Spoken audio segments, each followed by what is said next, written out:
আসসালামু আলাইকুম এভরিওয়ান, সবাই কেমন আছেন? আজকে আমি আপনাদের সাথে শেয়ার করব এই চমৎকার ডিজাইনের সালোয়ার কাটিং এবং স্টিচিং এর ফুল ডিটেইল। তো আমি এটি 12 থেকে 13 বছরের বাচ্চার জন্য তৈরি করেছি এবং দেখতে পাচ্ছেন খুব সুন্দর একটা ডিজাইন দিয়েছি মুহুরির অংশে এবং বেল্ট দিয়েছি, রাবার অ্যাটাচ করেও দেখিয়েছি। তো পুরো ভিডিওটি দেখলে আশা করি আপনি খুব সহজেই তৈরি করে নিতে পারবেন। তো দেখেন আমি এখানে 2 গজ পরিমাণ কাপড় নিয়ে নিয়েছি। কাপড়টিকে প্রথমে মেলে নিচ্ছি, মেলে নিয়ে 2 ভাঁজ করে নিয়েছি। প্রথমে বন্ধ সাইড আমার দিকে এবং খোলা সাইড অপর দিকে। তো আমি এখন বেল্টের মাপটা নিয়ে নিচ্ছি। আমি এখানে বেল্ট নিয়েছি 15 ইঞ্চি পরিমাণ, তো 15 ইঞ্চিতে আমি মার্ক করে নিয়েছি। এরপর আমি উপর থেকে 1.5 ইঞ্চিতে এখানে রাবার করার জন্য নিয়েছি, দেখতে পাচ্ছেন। এরপর ও 1.5 ইঞ্চি বাদ দিয়ে ধরে আমি এখানে 6 ইঞ্চিতে মার্ক করে নিয়েছি। তারপর আমি একটা স্কেলের সাহায্যে এভাবে মার্ক করে নিচ্ছি, দেখতে পাচ্ছেন, এবং এই পাশ থেকেও মার্ক করে নিয়েছি। এরপর মার্ক অনুযায়ী আমি এখন কাটিং করে নেব।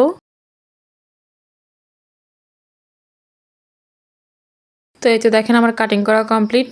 এরপর আমি বাকি কাপড়টুকুকে নিয়ে নিব, দেখতে পাচ্ছেন। এটাকে মেরে নেব প্রথমে, তারপর 2 প্রান্ত এভাবে ধরে আমি এখানে মোট টোটাল 4টি বাঁশ করব। তো দেখতে পাচ্ছেন আমি বাঁশটা কিভাবে করছি, আমি আপনাদেরকে A to Z সুন্দরভাবে দেখিয়ে দিচ্ছি। এরপর বন্ধ সাইডটা আমার দিকে, খোলা সাইডটা অপর দিকে। এরপর আমি উপরে বেল্টের অংশ বাদ দিয়ে ধরে আমি এখন লম্বার মাপটা আপনাদেরকে দেখিয়ে দিচ্ছি। তো আমি লম্বা নিয়ে নিচ্ছি এখানে 34 ইঞ্চি পরিমাণ, আপনারা আপনাদের মেজারমেন্ট অনুযায়ী নিয়ে নেবেন। এরপর আমি উপর থেকে এখানে 12 ইঞ্চিতে মার্ক করেছি, দেখতে পাচ্ছেন। এরপর আমি হাইয়ের অংশটা নিচ্ছি, এখানে 7 ইঞ্চি পরিমাণ নিয়েছি। এরপর এভাবে হালকা একটু রাউন্ড করে দিয়েছি এই সাইডে, এবং আমি মোহরির অংশ নিয়েছি এখানে 6 ইঞ্চি পরিমাণ, আর 1 ইঞ্চি নিয়েছি এক্সট্রা সেলাইয়ের জন্য, টোটাল নিয়েছি 7 ইঞ্চি পরিমাণ। এরপর শেপ কাটের সাহায্যে এভাবে দাগগুলোকে মিলিয়ে দিয়েছি। এখন আমি দাগ অনুযায়ী কাটিং করে নেব।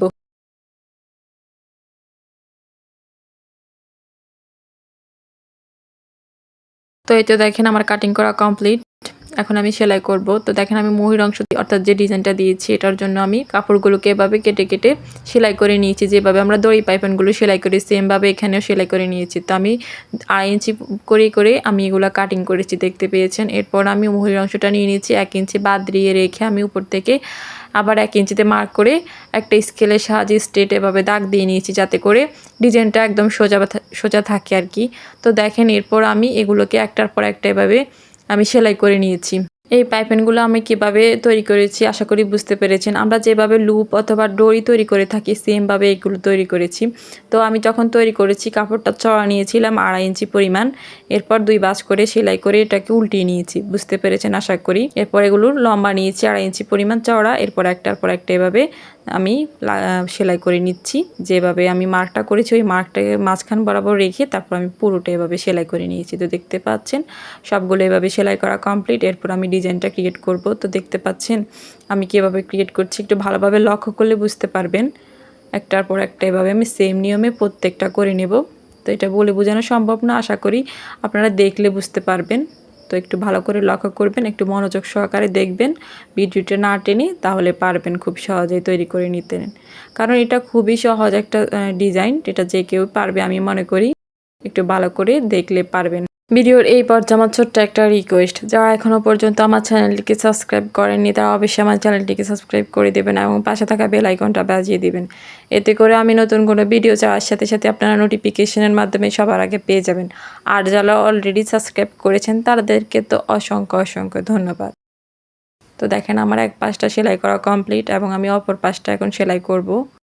তো সেমভাবে এখানেও এভাবে সেলাই করে নেব, দেখতে পাচ্ছেন। একটাকে এভাবে 2 সাইড থেকে ভাঁজ করে তারপর সেলাই করতে হয় আর কি। তো আপনারা চাইলে এভাবে করে এগুলার মধ্যে পাল পুঁতিও তো বসিয়ে নিতে পারেন। আমি আর বসাবো না, আমি এইভাবে রাখবো আর কি। তো দেখেন এই তো সুন্দরভাবে আমি সেলাই করে নিচ্ছি।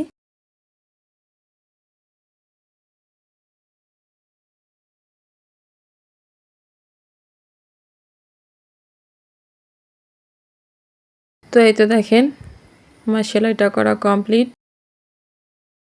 এরপর আমি এক টুকরো কাপড় নিয়ে নিয়েছি, কাপড়ের চওড়া নিয়েছি 3 ইঞ্চি পরিমাণ এবং লম্বা যতটুকু মোহরি নিয়েছি ঠিক ততটুকুই নেব মোহরির অংশটা। সালোয়ার কাপড়টাকে রেখেছি উল্টো সাইডে এবং যে কাপড়টা নিয়েছি এটা আমি সোজা সাইডে রেখেছি, রেখে তারপর এখন আমি সেলাই করে নিচ্ছি। তো এই তো দেখেন সেলাই করা হয়ে গিয়েছে। এরপর এটাকে এভাবে মেলে নেব, মেলে নিয়ে আমি যে অতিরিক্ত কাপড়টুকু আছে এটাকে কেটে নেব। এরপর এটাকে চিকন করে একটা ভাঁজ দিয়ে দেন চড়া করে একটা ভাঁজ দিয়ে এরপর আমি সেলাই করে নেব সোজা করে। তো এই তো দেখেন আপনাদের যেদিকে সুবিধা হয় ওইভাবে সেলাই করে নেবেন। তো আমি এভাবে সেলাইটা করে নিচ্ছি আর কি। তো এই তো দেখেন আমি সেলাইটা করে নিয়েছি। তারপর আমি উপর থেকেও একটা সেলাই করে নেব আর কি। তো এই তো দেখেন এভাবে আমি একটু মার্ক করে নিয়েছি যাতে করে একদম স্ট্রেট থাকে। আপনারা চাইলে এভাবে মার্ক করে তারপরে সেলাইটা করতে পারেন আর কি, তাহলে আর উঁচু নিচু হয়ে যাওয়ার সম্ভাবনাটা থাকে না আর কি। এরপর একটু করে উঠিয়ে দিয়ে তারপর আমি সেলাইটা করে নিচ্ছি যাতে করে যে সেলাইটা আছে ডিজাইনটা দেওয়ার সময় ওই সেলাইটা আর দেখা না যায় আর কি। তো দেখেন আমার সেলাই করা কমপ্লিট। তো আমি একই নিয়মে দুটো মোহরিয়ে সেলাই করে নিয়েছি আপ ক্যামেরায়। এরপর আমি হাইয়ের অংশটা সেলাই করব। তো এখানে আমি সোজা সাইডে রেখেছি নিচের পার্টটা এবং উপরের পার্টটা উল্টো সাইডে রেখে তো দুটোটা পার্ট ভালো করে সেট করে আমি এখন সেলাই করে নিচ্ছি আর কি। তো এই তো দেখেন আমি সেলাইটা করে নিচ্ছি। এরপর আমি ডাবল সেলাই করে নেব। তো এই তো দেখেন এরপর আমি এখন ডাবল সেলাইটা করে নিচ্ছি। এটা অবশ্যই করে নেবেন, ডাবল সেলাইটা দিয়ে নেবেন। তো আমি একই নিয়মে অপর হাইটাও সেলাই করে নিয়েছি আপ ক্যামেরা। এই তো দেখেন এরপর আমি বেল্টের অংশটা সেলাই করব। তো বেল্টের অংশটা সেলাই করতে হলে প্রথমে আমি দুইটা সাইড আগে সেলাই করে নিচ্ছি। তো প্রথমে ব্যাক স্টিচ দিয়ে নিয়েছি, এরপর আমি সেলাই করে নিয়েছি। তো এখানেও আমি ডাবল সেলাইটা করে নেব। প্রত্যেকটা জায়গায় ডাবল সেলাই করে নেবেন, তাহলে সেলাইটা মজবুত হবে। তো দেখেন আমি সেলাই করে নিয়েছি।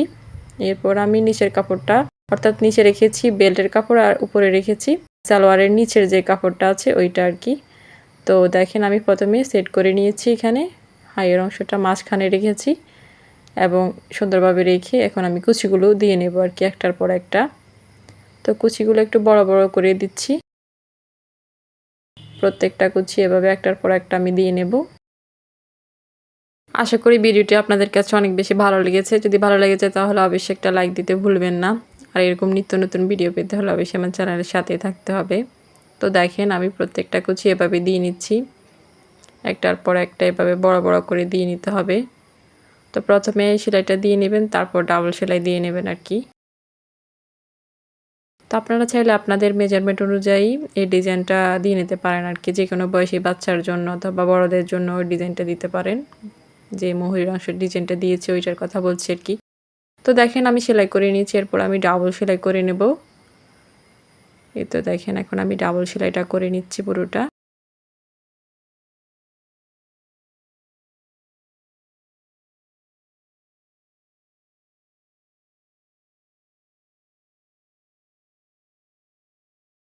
তো এই তো দেখেন আমার সেলাই করা কমপ্লিট। এরপর আমি রাবার ঘরটা সেলাই করব। তো প্রথমে চিকন করে একটা ভাঁজ দিয়েছি, দেন চড়া করে একটা ভাঁজ দিয়ে এরপর আমি সেলাইটা করে নেব আর কি। তো এই তো দেখেন, তো আপনারা চাইলে যারা সেলাইয়ের কাজে নতুন আছেন সেক্ষেত্রে আপনারা চিকন যে বাসটা দিয়েছি ওই বাসটা দেওয়ার পর একটা সেলাই দিয়ে নেবেন পুরোটা, এরপর চড়া বাসটা দিয়ে তারপর সেলাই করবেন। এতে করে আপনাদের সেলাই করতে আর কোনো অসুবিধা হবে না। আর যারা টুকিটাকি পারেন তারা এইভাবেই করে নিতে পারেন, কারণ তাদের অসুবিধা হবে না সেলাই করতে, যারা সেলাইয়ের কাজে পুরাতন আছেন। তো দেখেন আমি এভাবে সেলাই করে নিচ্ছি। আর রাবারটা এভাবে লাগালে আমি মনে করি বেশি সহজে লাগানো যায় আর কি। অনেকে আছে রাবার সহজ সেলাই করে আর কি, তো এর থেকে ভালো এভাবে আমি সেলাই করি সবসময়। তা আমি এভাবে লাগাই আর কি। তো দেখেন এভাবে আমি কিছুটা অংশ খালি রেখে তারপর আমি সেলাইটা কেটে নিয়েছি। এরপর আমি দেখিয়ে দিচ্ছি, এটা চড়া ছিল 17 ইঞ্চি, আমি রাবারটা নেব 22 ইঞ্চি। তো দেখতে পাচ্ছেন আমি এর থেকে 4 থেকে 5 ইঞ্চি বেশি নিয়েছি। তো আপনাদের কোমর যতটুকু হবে তাকে 2 ভাগে ভাগ করবেন, এর থেকে 4 থেকে 5 ইঞ্চি বেশি নেবেন, তাহলে রাবার মাপটা হয়ে যাবে। তো দেখেন আমি একটা সেফটি পিনের সাহায্যে ওই খালি অংশটা দিয়ে আমি রাবারটা ইনসার্ট করে নিচ্ছি। তো এই যে দেখেন আমি ওই পাশ দিয়ে বের করে নিচ্ছি সেফটি পিনটা। তারপর আমি রাবারের দোনো মাথা আর কি ভালো করে সেলাই করে নেব। 5 থেকে 6টা সেলাই দিয়ে নেব এখানে, যাতে করে শক্ত করে আটকে থাকে।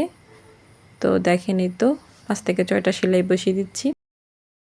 এরপর আমি রাবারটিকে ভালো করে চড়িয়ে নিব। তার আগে আমি এখানে যে খালি অংশটা আছে ওই খালি অংশটা সেলাই করে আটকে দেব আর কি। তো এতে দেখেন আমার সেলাই করা হয়ে গিয়েছে। এরপর আমি সুতাগুলো কেটে নিচ্ছি। এখন আমি ভালো করে রাবারটিকে ছড়িয়ে দেব, যাতে করে কাপড়গুলো সব দিকে সমানভাবে ছড়িয়ে ছিটিয়ে থাকে আর একগুচ্ছ কোথাও আটকে না থাকে। তো দেখেন এরপর আমি রাবারের উপর একটা সেলাই বসিয়ে দিচ্ছি।